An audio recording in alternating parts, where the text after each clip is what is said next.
Hi, welcome to End Credit Reviews on episode of After the Credits on End Credit Reviews. This is Tyler from End Credit Reviews. And special guest Luke. Yep, not in the backseat of a car this time. Yeah. So this is our review on the Marvel Cinematic Universe. Now what's weird is that originally the next Avengers movie was supposed to come out in May, which was the first Iron Man. It's kind of hard to believe that movie's about 10 years old. It's been that long. Yeah. But yeah, I mean, sooner the better, and pretty much how it's going to work is that we're going to review every phase of the Marvel Cinematic Universe, and pretty much it's going to be a three-parter. So this video will be focusing on Phase 1, and the other videos will focus on Phase 2 and Phase 3. And also, in order to make efficient time, we're going to spend about roughly 10 minutes on each movie because we're talking about a lot of movies here, folks, in that. And also, Joe was going to say that, but also there are some movies I have not seen, such as Black Panther, so if we get around to that, I'll let my guests kind of review those because they've seen it, but I haven't, but I'll probably make a comment or so here and there. So before we begin talking about the Marvel Cinematic Universe, I think we should give a little bit of backstory how it began. Because cinematic universes are nothing new. I mean, they go back to the 1940s with movies such as Frankenstein Meets the Wolfman, and House of Frankenstein, House of Dracula, Abbott and Costello Meet Frankenstein. Even in the giant monster movies by Toho Studios, we had some of the Godzilla movies that were crossovers. And even into the 2000s, when Iron Man came out, we had Freddy vs. Jason and Alien vs. Predator. But the thing was that in the 1990s, when our story begins, was that comic books were doing pretty well, and Marvel saw like, wow, look at all these comic books are worth a lot of money that were made many years ago. Like I think the first issue of Action Comics goes, I think it's in mint condition. It goes for at least $100,000. You could pretty much buy a house with that. And the thing is that they're thinking to themselves, well, maybe if we invest a lot of money in our comics right now, they might be worth their weight in gold a few years later. And that definitely was not the case, really. And this was a big problem, and a lot of people don't remember this, but Marvel actually did file for bankruptcy in the late 90s. And the thing was that in order to compensate for this, the main thing was that they sold the rights to a lot of their movies to a bunch of studios. For example, Sony got Spider-Man and Ghost Rider, and Universal got the Hulk and the Punisher, and 20th Century Fox was the biggest buyer. They got X-Men, which also included Deadpool. They got Fantastic Four, which also included Silver Surfer, and they also got Daredevil, which also included Elektra. Now, I'm not so sure if Blade was part of that, sellout thing or not, but anyway. So by the mid-2000s, Kevin Feige, I think that's how you pronounce his name? Yeah, him and the other people at Marvel in the mid-2000s had this idea of maybe we should, have our own movies that we actually have the final say on it, because these other studios have more control and say than we do. So they're looking at the characters, what they do have. Well, they're thinking to themselves, well, we have Iron Man, we have Captain America, we have Thor, and they're thinking to themselves, well, that kind of sounds like the Avengers. And we're going to do something that's kind of cinematic universe-esque, where we'll have each movie kind of establish each character, and then it'll build up to something much bigger. And this was their whole strategy of eventually getting the film rights back to their characters. And they did get a deal with Universal to use Hulk, I guess. So then the first movie in the Marvel Cinematic Universe was Iron Man. And when it was announced, people were like, he's a B-list superhero. Yeah. Why would you start with that guy? Pretty much. I mean, at least the Hulk was someone that audiences were generally familiar with. Sorry, so I'm going to start now and talk about Iron Man. So the first Iron Man movie from 2008 is Tony Stark, played by Robert Downey Jr., gets attacked in the Middle East after he was trying to show some weapons off, and this terrorist group that has captured him wants him to build a super weapon, but unbeknownst or whatever to how it's ever pronounced to them is that he's actually building a weaponized suit to escape. He also finds out when he's over there is that the weapons that his company has been making has been used by these terrorists. He wants to stop making weapons and to perfect his Iron Man suit. Now, when this movie came out, I guess also audiences were kind of skeptical because Robert Downey Jr. was the lead, and at the time the public still saw him as like the drug addict and that. But he sobered up years before that. But this is a movie that kind of assured audiences, at least mainstream ones, that yeah, he's back now, and this really won people over. So, what are your thoughts on the first Iron Man movie, Luke? Yeah, I remember seeing it in 2008 with a couple of friends. I didn't really know much about Marvel at the time. It was my first, I think it was actually the first Marvel movie I'd seen besides X-Men. And Spider-Man? Oh, yeah, Spider-Man, of course. But Yeah. I didn't see, like, Daredevil and Elektra and all those. I mean, probably for good reason, because I don't think they were... I mean, I haven't seen bits of Daredevil, but I was skeptical because of, Robert Downey Jr. He was not exactly star material, but, I mean, 10 years later, he's still playing him, so clearly he did something right. I thought it was really good. I mean, it's laid the groundwork for all the Marvel movies going forward. Like, many villains in the movies have copied Obadiah Stane, played by Jeff Bridges. Mm-hmm. I thought, just start to finish, it was a good starting point. And, of course, nobody saw the end credit scene coming with Nick Fury, the Avengers setup.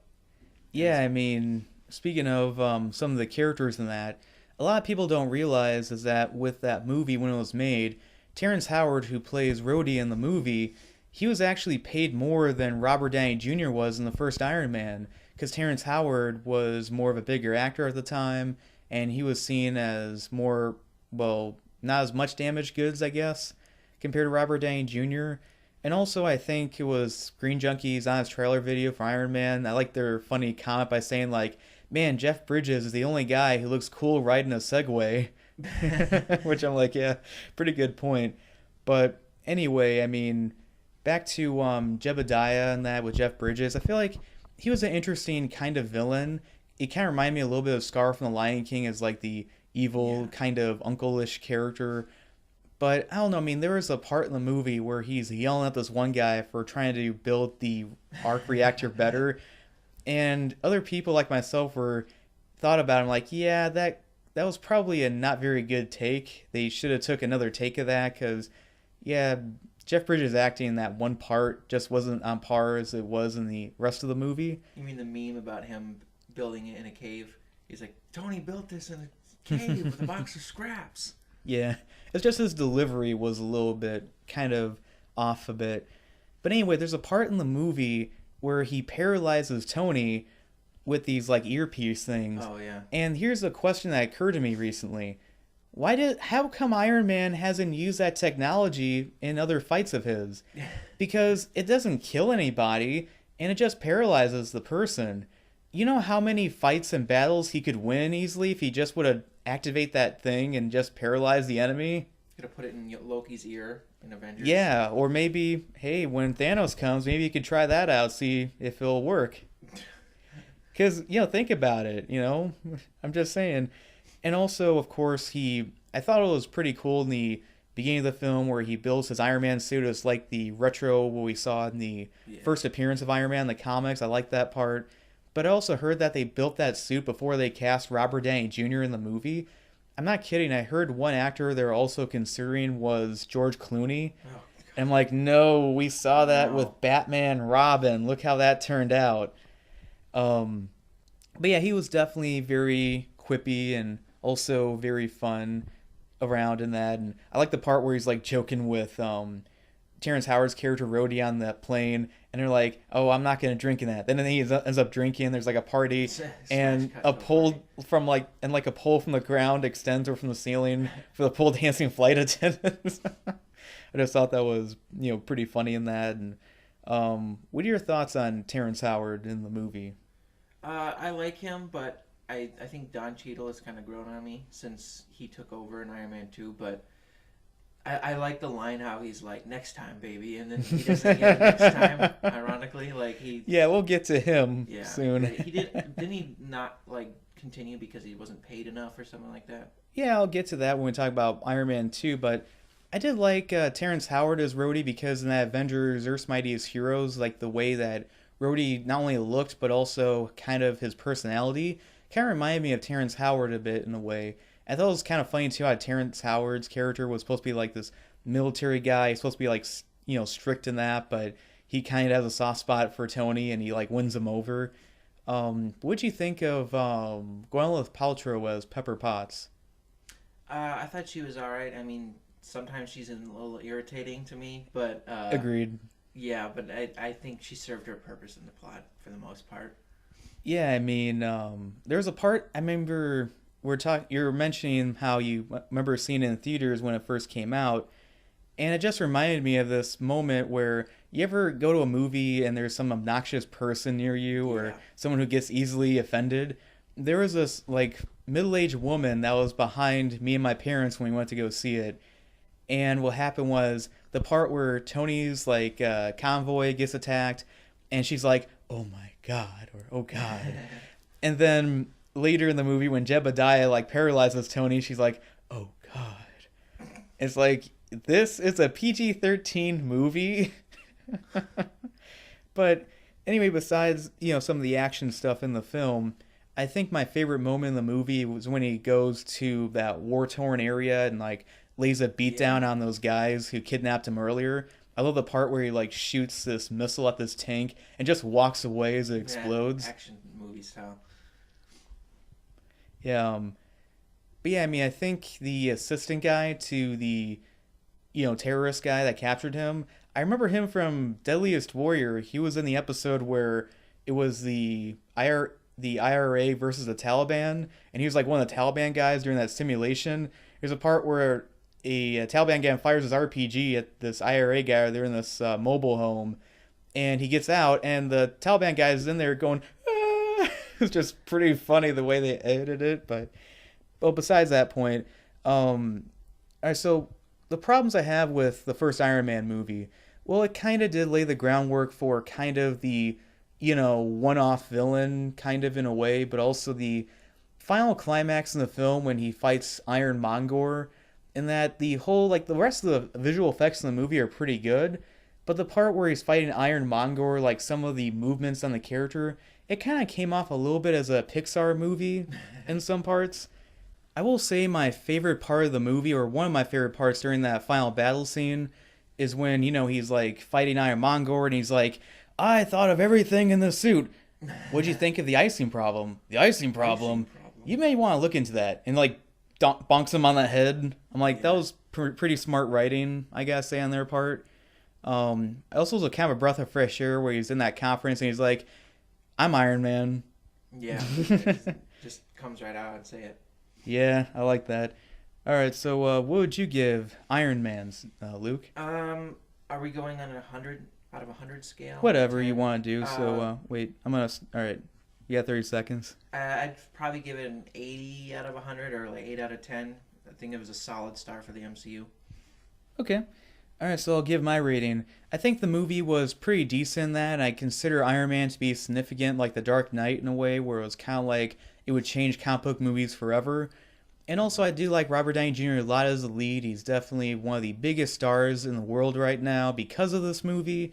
And also, I mean, yeah, the villain could have been better, and some of the effects are a little bit dated, but it does have its moments. I felt like the middle is kind of slow with him trying to develop his suits, and there were some kind of dated references like Mad Money on TV and the MySpace joke. So overall, I give Iron Man about 2.5 stars out of 4. All right, so anyway, we got. All right, so now we have The Incredible Hulk, which came out about a month later.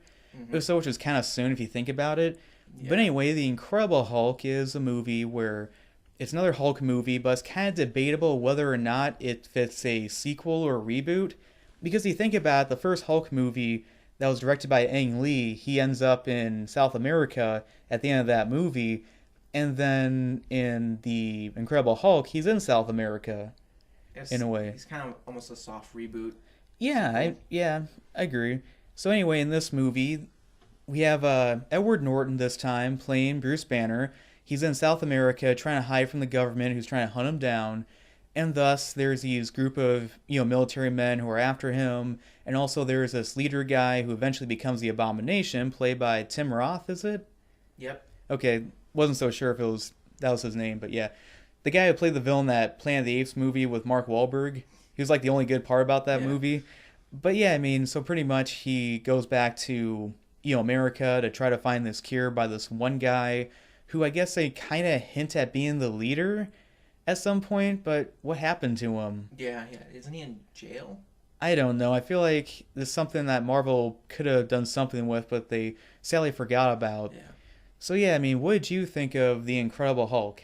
Well, I actually have an admission to make. Have not seen the entire movie. I've only seen bits and pieces of it on TV. Oh, okay. Because I for the longest time I actually didn't realize it was part of the MCU, which a lot of people don't realize that because it's like, is it a Universal movie? Well, yeah, it's Universal Studios. At the time, they had the film rights to the Hulk still, but I doubt they do anymore, and I think Marvel has it back. Yeah, it's kind of like the redheaded stepchild of the MCU. Like people forget its existence. I mean, Tony Stark even has that cameo at the end credits, which I forgot about. But I mean, what I've seen of it, I thought it was good. I thought it was better than the Ang Lee Hulk, for the most part. What's funny is that with you and Steven, I gotta kind of disagree on a bit because I actually kind of prefer the Hulk movie because, I'm not saying that it's good, but I do prefer a little bit more because with that Hulk movie, they actually tried to do something a little bit more sophisticated and they actually tried to give more of an emotional investment with the character. The Incredible Hulk was kind of just, Hulk smash and that and kind of one trick pony Yeah. in a way. It makes sense why the Hulk hasn't had his own movie. When this movie came out, George W. Bush was still president. It's been that long since there's been a standalone Hulk movie. And he works better as like a side character. I don't know if he can hold his own movie. Yeah, no, if they would, write him very well, they did it enough, then yeah, maybe if they would give maybe the leader and the Abomination back, that would be nice. But also, what'd you think of Edward Norton as Bruce Banner? I thought he was good. I prefer Mark Ruffalo. I know some people don't, but Edward Norton. I mean, he didn't continue after this, but because he was apparently a nightmare to work with on set. But I thought for what I've seen of this movie, I thought he did a good job. Yeah, the thing is, I think he's a good actor, but in a way, I felt like he was kind of miscast. In a way, I just Yeah, a didn't little bit. really, I just Some didn't of it. really believe that he was really that much of a scientist compared to, well, Eric Bana in the first Hulk movie kind of came off more as the Bruce Banner from the comics as well as the '90s cartoon show that was on that I watched, and I do think Mark Ruffalo is the best of both worlds in a way. Hmm. But yeah, I do think that he was fine. But also the other cast members in this movie, we have Liv Tyler as Betty, and also try to remember the actor who plays the new general guy. Oh, his name is William Hurt. Okay, I feel like the compared to the other actors in the first Hulk movie, I feel like these are kind of secondary picks, like second draft picks of what you would cast certain actors and actresses as. Yeah. In a way, they were fine casting, but they didn't really hit the mark like the first Hulk movie when it came to casting. And just saying, folks, Jennifer Connelly is way higher than Liv Tyler. But anyway, the guy who played the general guy in the first movie, I'm trying to remember his name, but he was also in Ghost Rider. He has a pretty cool voice. I just FYI in that. But what did you think of Tim Roth? I love Tim Roth. I think he's been great since Reservoir Dogs. I mean, Hmm. he acted before then, but uh, he played he was kind of maniacal and a little bit crazy, but that's kind of what the Abomination is. Uh, I kind of wish we'd see more of him. Like now, I don't know if we will. Who knows? But I feel like they might bring him back, or they should at least. Yeah, I don't think you see too much of Tim Roth in general anymore. No. I think the last time I saw him in something was in Hardcore Henry as a very minor Oh, I forgot character. about that. I mean, he was in the Hateful Eight. That was the last Tarantino movie. Oh yeah, I forgot he was in that one. But yeah, I do thought he was really good in that Planet of the Apes movie where he was the villain in that, but also he was good in this movie as well. I think at the time he was just best known for that show Lie to Me that was on Fox, I think it was. Yeah. That channel, yeah, it was that one. And yeah, I did like how he kind of developed slowly and gradually, and the way they were showing him like running like he was a super soldier, they did a lot of that stuff pretty well. But sadly, I can't really say the same for the visual effects in this movie. The Hulk movie from 2003 didn't have like amazing visuals, but the Incredible Hulk's effects aren't that much better. In fact, a lot of times when the Hulk's moving, it kind of looked like a cutscene to a video game from time to time. Also, was that my imagination, or was Hulk way too big in this movie? Like, I know he's much smaller as Mark Ruffalo, but because the Hulk, like in the original show, was only supposed to be like a few feet taller than the normal human, but I feel like he was a gigantic in this movie. Yeah, I know. I mean, it just kind of depends on the director or whatever at the time they were thinking about doing. Because, yeah, I know what you're talking about, where I think in the comics, the Hulk was only like a few feet taller. And I think in the 2003 Hulk movie, he got bigger as he got angrier Yeah, and that was kind of stronger. weird. But what's kind of weird, speaking of that, I mean, I was kind of iffy about him hulking out if his heart rate went up instead of him just getting angry. It kind of went against what Stan Lee's original idea was, where he was kind of inspired by the Frankenstein monster, where it's like, why was the Frankenstein monster doing this stuff? Well, the villagers were making him angry. And that was kind of like why the Hulk would turn into, well, Bruce Banner would turn into the Hulk. And I feel like, kind of like, okay, so if he's working out, he can turn into the Hulk. It's true. Yeah, there at least this funny joke where he's trying to have sex with Betty, and he's like, I can't get too excited," and she's like, "Maybe a little bit." Oh god. Okay. Yeah, that's a problem. Deviant art, here we go. Yeah, but yeah, the final battle scene was kind of cool. I do like Steven's point that he brought up, how he did like how he fought, where he like ripped off like doors of cars and Yeah. used those as weapons, and yeah, the final fight scene was kind of pretty good in a way, and I do like how his like Hulk smash, kind of quip. Yeah, a little reference. Yeah, I did hear that the Abomination was supposed to be used in the Avengers Age of Ultron, where Really? Hydra was like keep capturing him and they're gonna unleash him on the Avengers. I'm like, that would have been pretty cool. I mean, That he w- could have reintroduced General Ross in that movie if he wanted with that. yeah, I agree. I did like the post credit scene. Like when Iron Man's post credit scene was better, but this one was kind of reassuring audiences. Like, yeah, we're really doing this. This isn't Yeah. like, oh, what if we did this? Wouldn't that be nice? It's like, no, we are doing this. We're set on doing this cinematic universe hmm in that. All right, so what would you give this movie, Luke? Well, like I said, I haven't seen the entire thing, so uh, I can't really give it a full like rating based on the whole movie. But what I've seen, I would probably give it the same rating as Iron Man, maybe a little lower, maybe 7.5 out of 10. Okay.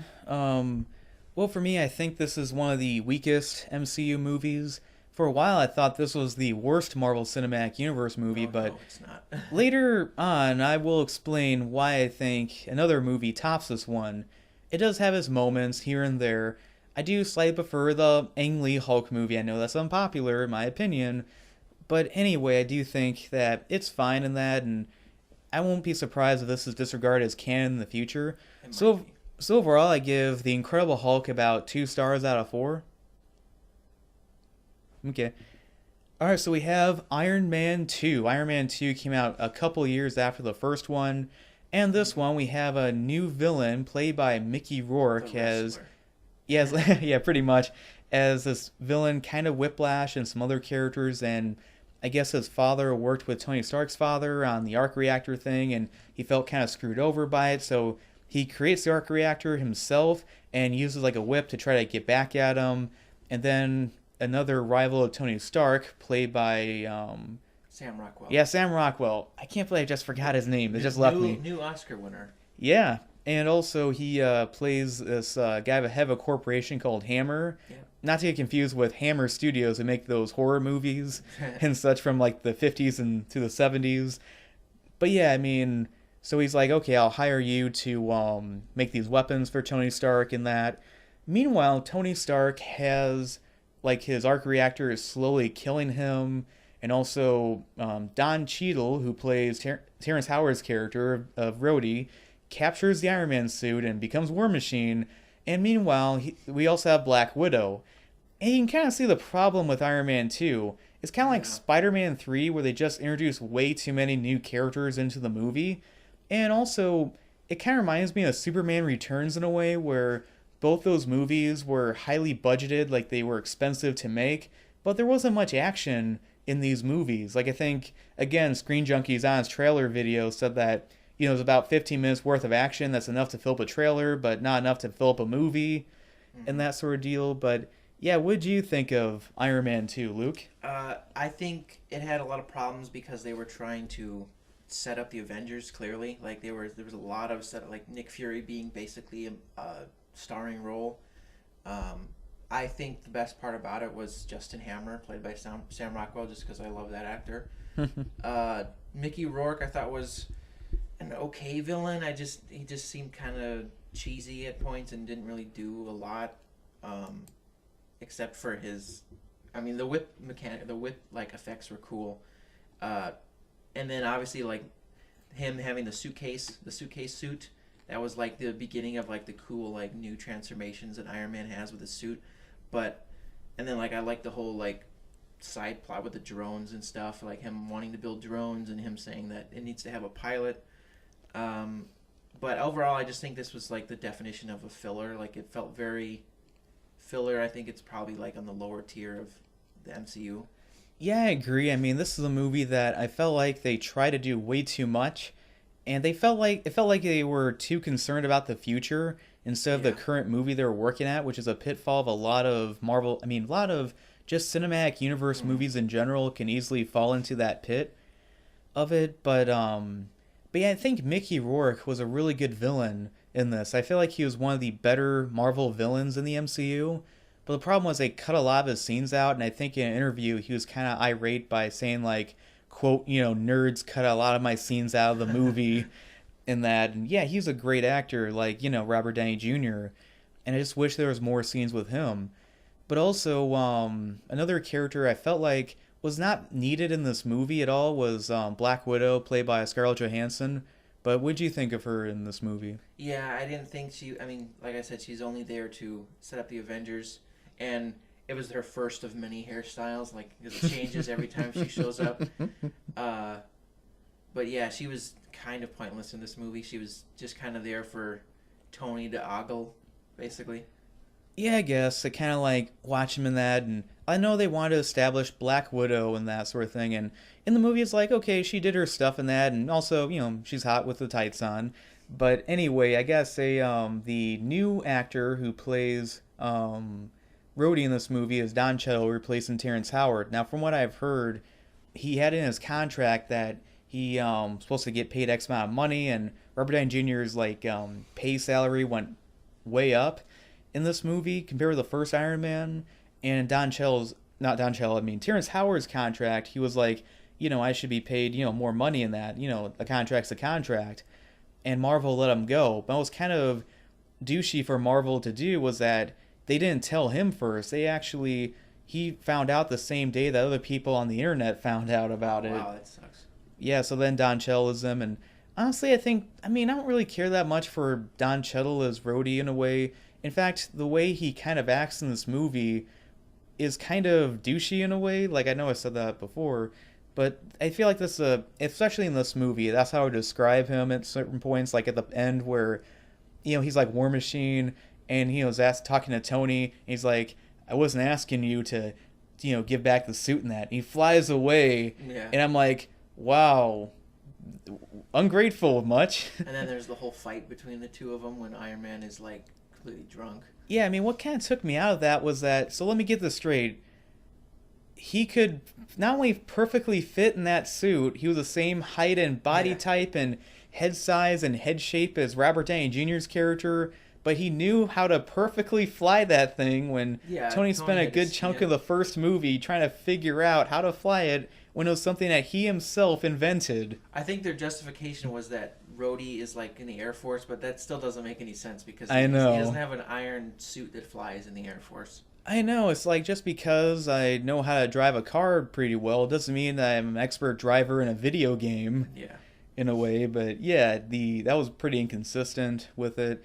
And also the subplot with Pepper Potts trying to run the company was pretty pointless, and Yeah.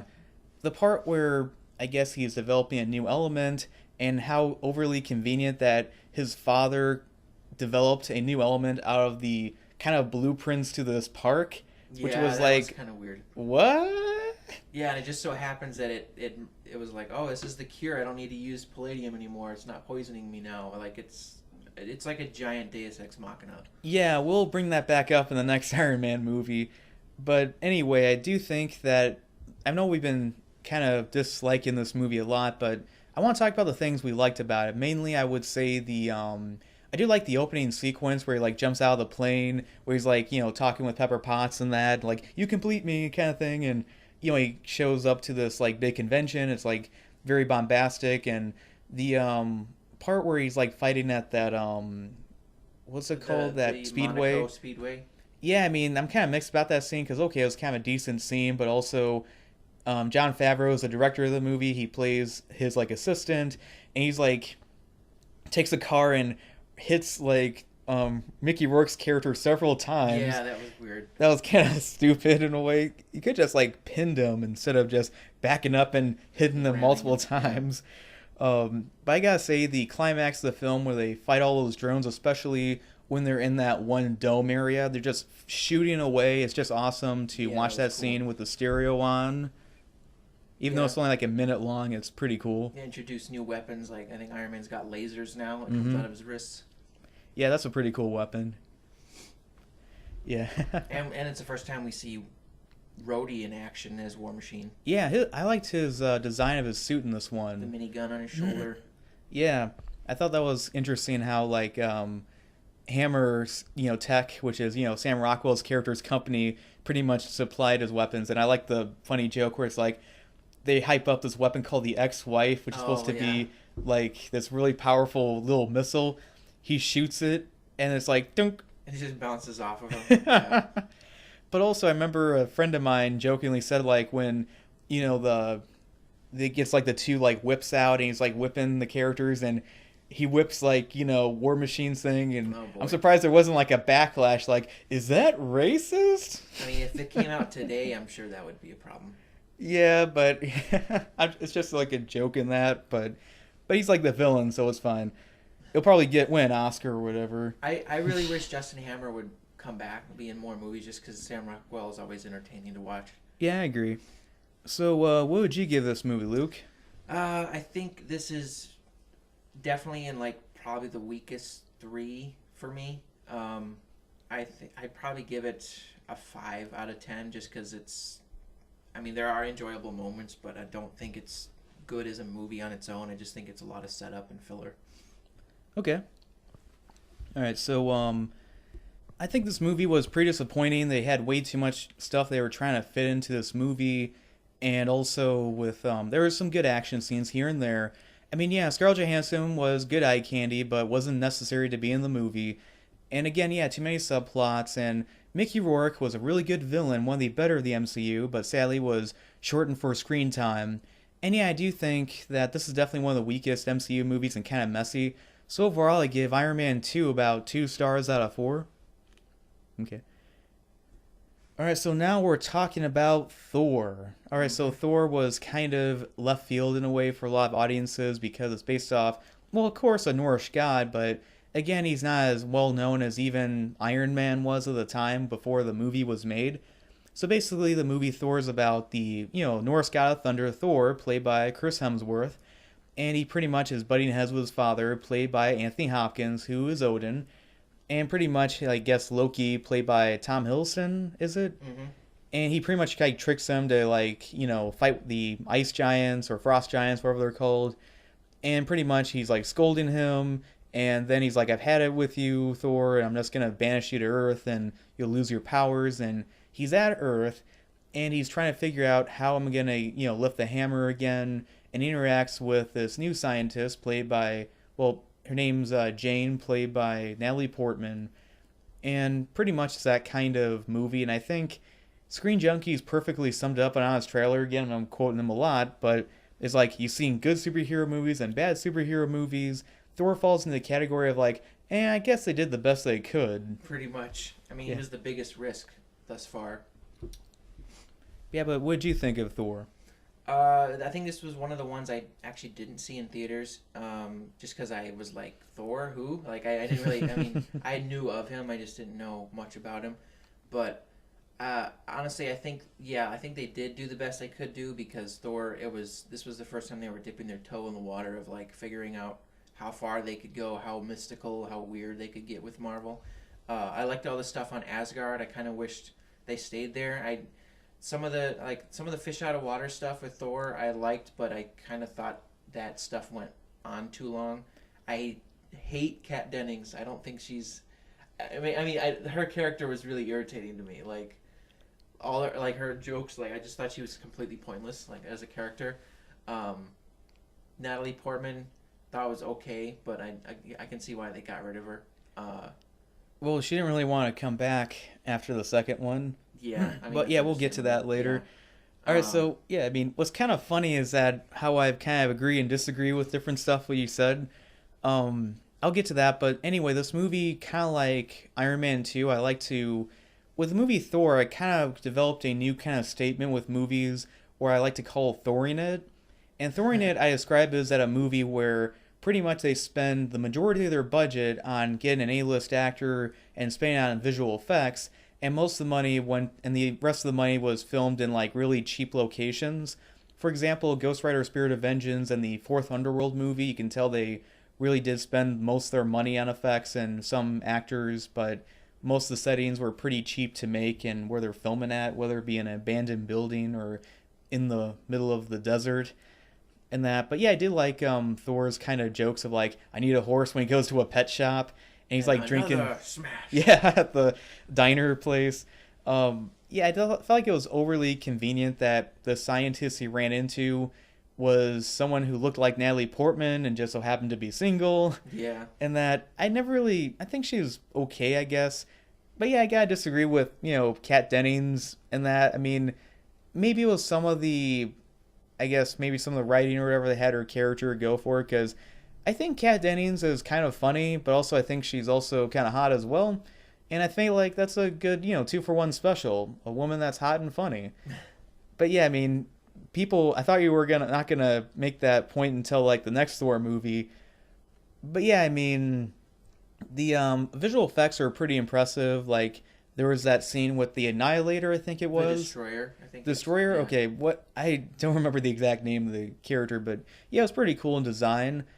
And also the guy who directed this movie was the same guy who directed Mary Shelley's Frankenstein, Kenneth and Branagh. that Yeah. It's yeah, he also directed that Murder on live the act Orient Express. It just came out. yeah, and also that live action Cinderella movie. Mm-hmm. And I felt like it was way overly distracting and questionable with all the like the The Dutch angle angles. yeah, the angle shot stuff like wait, Yeah, what? I hated the Dutch angles, but It was kind of a little inconsistent in a way.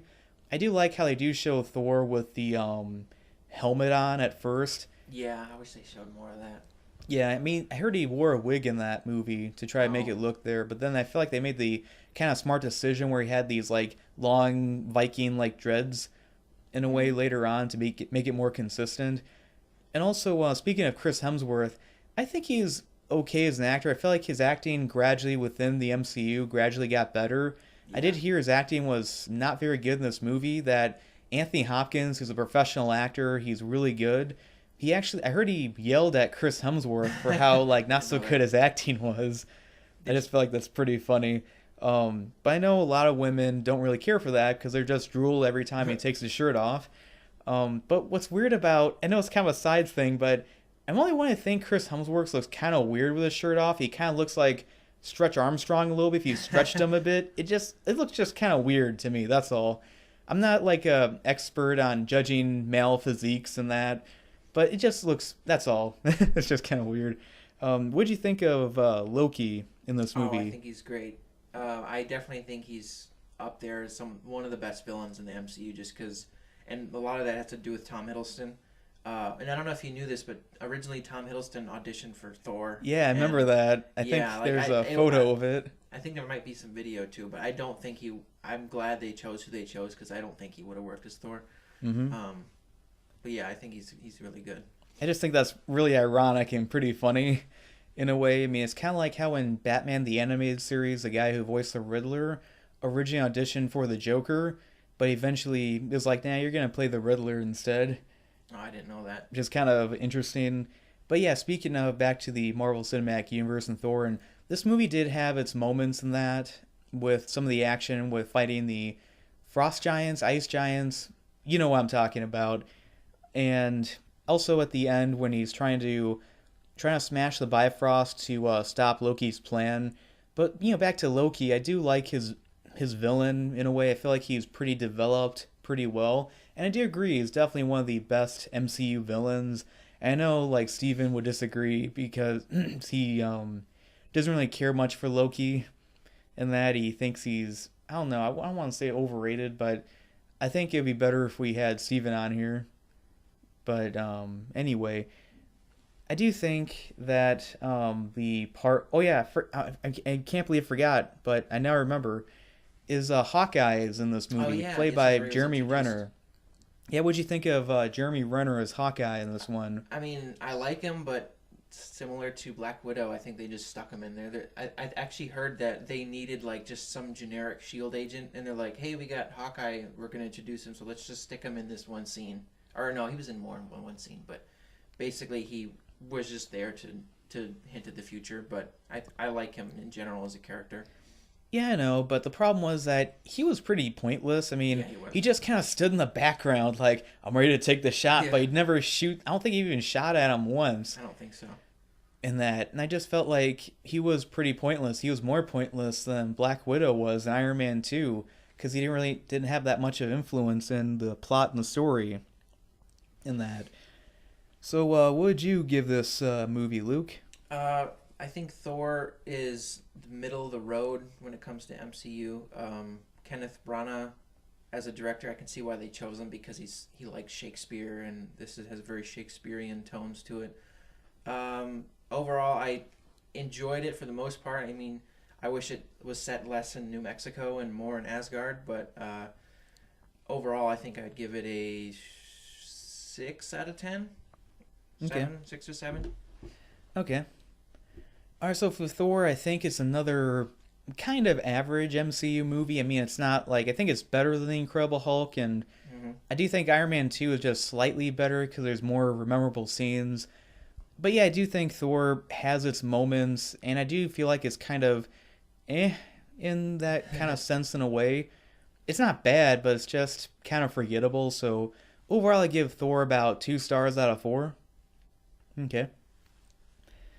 So now we have Captain America, the first Avenger. So Captain America, the first Avenger, actually takes place not in the contemporary time period, but instead in the 1940s, where we have a guy named Steve Rogers, played by Chris Evans, is a very, small fry, like wimpy kind of short guy, and he wants to join the military, but he's like, no, you can't really pass the physical at all, so he pretty much gets involved in this kind of super soldier program, and he's pretty much, basically think about it, he's juiced up with steroids, and he becomes like really ripped, and he's Captain America, and overall he goes to fight this organization by Nazi Germany called Hydra.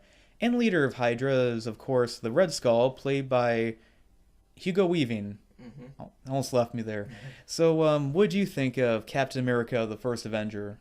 I actually think this is a little bit underrated. Like I don't think it's as good as the other two, but I like the period piece of it setting, like having it in World War II. I like Red Skull as a villain, even though Hugo Weaving didn't. I mean, he didn't like being in it. Joe Johnson, I thought was like inspired choice for director because he did like The Rocketeer and stuff like that. Oh yeah, I really like Joe Johnson. He directed. Well, Rocketeer was And, pretty good, and also Jumanji as well. and Jurassic Park 3, I don't know. I mean, which is I kind not of go great. back and forth on that one, but I'll let you continue. What you're saying? Yeah, I thought this was underrated. I thought it was a good introduction to the character Steve Rogers, and I mean they had like those really good convincing effects where he was like, they had his head like photoshopped on a tiny body, which Yeah. that still holds up today. Yeah, I mean, it looks better than Mike Myers in that Love Guru movie. I didn't see the movie, but I remember it from the trailer, and just remembered from Captain America: The First Avenger. It's like light years ahead of Yeah. technology in that. But yeah, I do agree with you that this one is kind of underrated, and I also like how the movie does have kind of a more period piece look. It kind of reminds me of a DCEU movie in a way where they obviously did play with the color scheme of the layout, so it really does stand out, which I do like. I do like Chris Evans as Captain America in the movie. I mean, at first it was kind of hard to see him as this because I remember I used to see him in as the Human Torch. the Human Torch in those Fantastic Four movies from the guy who directed Barbershop. But yeah, I mean, I do like how they show like he had that kind of classic shield at first, and later got this big, frisbee shield instead. Mm-hmm. That was more practical than that. Um, but yeah, I mean, I do like Hugo Weaving as the villain in this movie. I do really like his makeup. And I gotta say, this movie overall, I haven't seen the '90s Captain Oh, America jeez. movie, but I'm willing to bet that this movie is the first Star Wars movie compared to that one. I gotta Yeah. say, in comparison. But yeah, I mean, I do think how now what was it? What did you think of? I guess it was Peggy Carter, who was like the love interest and kind of the I don't want to really say the sage kind of character, but what do you think? I thought she was good. I like Haley Atwell as an actress. Uh, I thought she kind of kept Cap like human for most of the movie. I mean, which is ironic because I mean he becomes superhuman, but uh, overall I think she's a great character. That she unfortunately doesn't stick around very long, and she got her own show out of this. Um, yeah, I think she's great. Yeah, I agree. I mean, I gotta say that it's funny how she's like can't resist touching his Yeah, like abs. that was apparently an ad lib. She did that like not even on purpose. She just kind of did it as a reaction. Yeah, imagine if it was the other way around. There'd be people typing People up screaming BuzzFeed like this is terrible. That Yeah. yeah, I mean, yeah, I do like her as the character in the movie, and also I gotta say that yeah, she is stacked. I gotta say, but also I do think it was kind of interesting. Like yeah, she did kind of remind Captain America of his kind of like his humble roots in a way, and also Bucky Barnes, played by who was it again? Sebastian Stan. Yeah, oh yeah, Sebastian Stan. And there's a part in the movie where it looked like he might have died in that, Yeah. and I thought there was this pretty effective moment where he's like in this rubble, this like destroyed town, and he's like, I try to drink so much, and part of the soldier serum was that I can never really feel drunk in that, and I feel like wow, that's a pretty standout moment right And there. then they had that like little subtle hint at what's to come when he was like captured by Hydra, and then actually forgot about that scene until I rewatched it. Yeah, I mean, speaking of, I feel like it was kind of over weird and convenient when he's like liberating that camp and some of his like the other people that like come in that help like team up with him. It was like everyone one I felt like it was kind of overly convenient. That's like the most racially diverse like group of people that help him out. In World War II, Yeah, especially especially. like the Asian guy. If he was Japanese, I don't think the American military would allow him into the No. military. If you guys know history at all, folks, but it's just a minor joke and kind of nitpick. But I do like the montage where he shows him like defeating like Hydra and such. And I think Steven perfectly said it best with this movie. His thoughts on the movie was like Captain America: The First Avenger is pretty much we drink and fight, we drink and fight, we drink and fight. Pretty Avengers. much. I mean, oh yeah, that was the whole point of the movie. But yeah, I mean, I do like the part where they get away with some edgy violent stuff, like a part where he's trying to stop this plane and there's one Hydra agent he throws back and the Hydra agent gets Yeah. completely demolished with this propeller. Yeah, that's crazy. I always forget that Thorin is in this movie. The dude that played Thorin in The Hobbit. He was the agent that escapes in that submarine that he chases down in the street. And Oh he pulls yeah, him out. That was Thorin, which is kind of weird. oh yeah, that was a pretty good scene. I also like how when he throws the kid in the water, it's like, oh great, he's gotta save him. I can swim. Go on. Like, okay, I like that. It actually was kind of a breath of fresh air.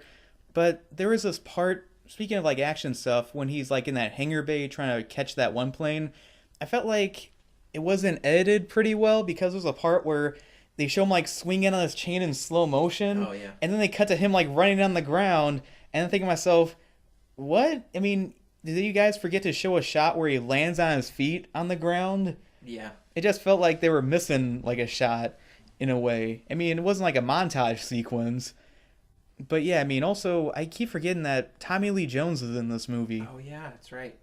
And so is who's the guy that plays the doctor? I can't think of his name Me neither. I'm trying to remember now. from Hunger Games. Okay. I mean, I gotta say that this is a much better comic book movie that Tommy Lee Jones has been in ever since that. Well, compared to the Batman Forever movie where he was Two Face, True. and he was the guy who told Jim Carrey that he couldn't stand his buffoonery. Yeah, I really like the look of this movie. I do like the ending where he's like thawed out of ice and he kind of wises up quickly, like, this isn't the time period that I'm in right now. Yeah, he wakes up in modern day and he figures it out. And then, of course, there was basically an Avengers trailer at the end of this movie. I think there actually was an Avengers trailer at the end. Oh yeah. Also, I do like how they do show the Infinity Stone as Oh, well yeah. as like kind of the Tesseract. MacGuffin that Hydra is using. But also, I do like how in this film itself, it also kind of shows how even like the Nazis are like, this guy is too radical for us, and even Hmm. Berlin is on this map. Yeah. Like this guy doesn't just want to take; he wants to take over everything, and that sort of deal. Which I did like. I really like the makeup in the movie for Hugo Weaving Hmm. as yeah, I did feel like it was kind of disappointing that they kind of killed him off. I kind of don't think he's dead just because, like, I think he just got teleported somewhere because he got, like, sucked into the Tesseract and. Yeah, I hope that's the case because I want to see him back because But he's a good villain. he didn't like working on it or something and said he would never come back. But Okay. I mean, they could probably recast. I'm not sure, but it would be kind of disappointing. Yeah, I mean, it's not like they haven't done that. Just look at some of the True. side characters in the Thor sequels. Oh, yeah. So, what did you give this movie, Luke? Overall, yeah, I think this is underrated. I honestly probably would put it up there with maybe just a little below Iron Man 1. I think it's better than Thor and Iron Man 2 by a long shot. I think it's the second best Phase 1 movie. Or actually, no, third best because I'm forgetting Avengers. Yeah, we'll get to that. Yeah, overall, I think I'd give it a 7 out of 10. Okay. Personally, thinking about it now, I'm kind of conflicted about this movie. I mean, there's some parts about this one that I actually kind of prefer to the first Iron Man movie in certain ways. I kind of go back and forth. I should do like a poll sometime on my Twitter by saying, what's better, the first Iron Man movie or the first Captain America movie? Would be kind of an interesting choice. And I do love the period piece, and Joe Johnson was a good choice as the director. I also like Chris Evans as Captain America. So overall, I give Captain America, the first Avenger, about 2.5 stars to 3 stars out of 4. Okay. All right, so now we get to the big one, the Yep. Avengers. This is the one they've been hyping up for a while, and I remember I was kind of getting like tired of them hyping it up, and I'm thinking to myself, okay, this better be good, and it Hmm. was more than good when I Yep. saw it. And I gotta say, this is probably one of the best movie theater experiences I went to because all the jokes were, like hit the mark and everyone was laughing, and it was just a really entertaining movie. So pretty much Loki gets the Tesseract, and pretty much he wants these aliens to come in to, take over the world, I guess, starting with New York City, and the Avengers join up, and we have a new guy as the Incredible Hulk, this time played by Mark Ruffalo. And again, we got all the Avengers together, and they're kind of butting heads with each other, and then they team up and fight and save New York City at the end. So, what did you think of the Avengers, or Marvel's The Avengers? Yeah, I agree. As what a great theater experience. Like, I mean, I remember when I went and saw it.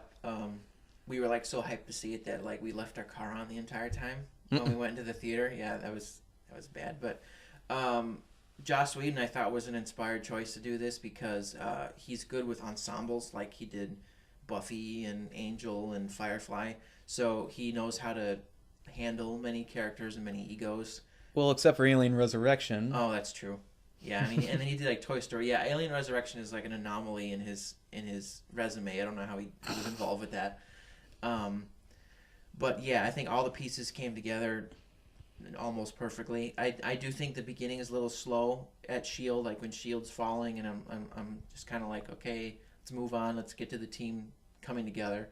Loki, I thought was cool as the main villain. Um, but yeah, I thought the comedy worked for most of the movie.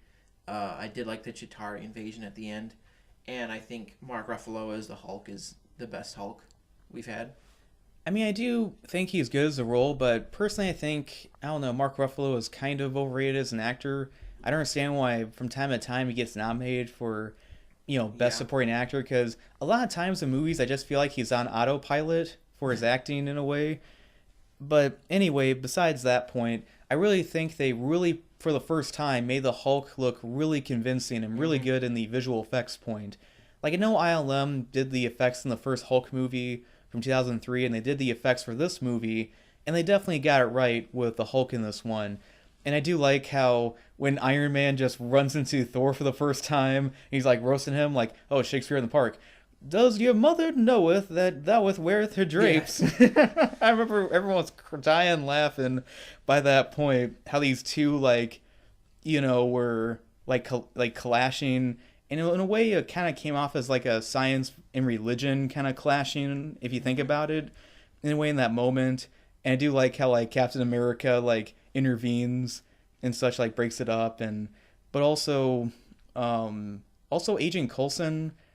I'm trying to remember the actor who plays him, but Clark Gregg. okay, Yes. he gets killed in this movie, and I'm like, wow, this movie actually had the balls to do that. But then he gets unkilled in the show. Well, I mean, that's what's in weird in about that it. Agents of Shield show, Yeah. it's like, come on, just stick to someone dying. That's not a villain, folks. Yeah, this was I think this was the last movie he was in, because he went on to Agents of Shield. Yeah, true. And also, I mean the Atari, was it? Chitari. It's Atari. I almost called him the Atari. The Oh, no. Atari. Yeah, how they were fighting, that sort of thing. They were pretty interesting looking, but also the giant whale, like that was Oh, like yeah. floating around. It reminded me of Transformers: Dark of the Moon. In fact, you can Yeah. kind of compare and contrast this to Transformers: Dark of the Moon, but I feel like this movie is definitely better, and I know Steven will strongly disagree with that.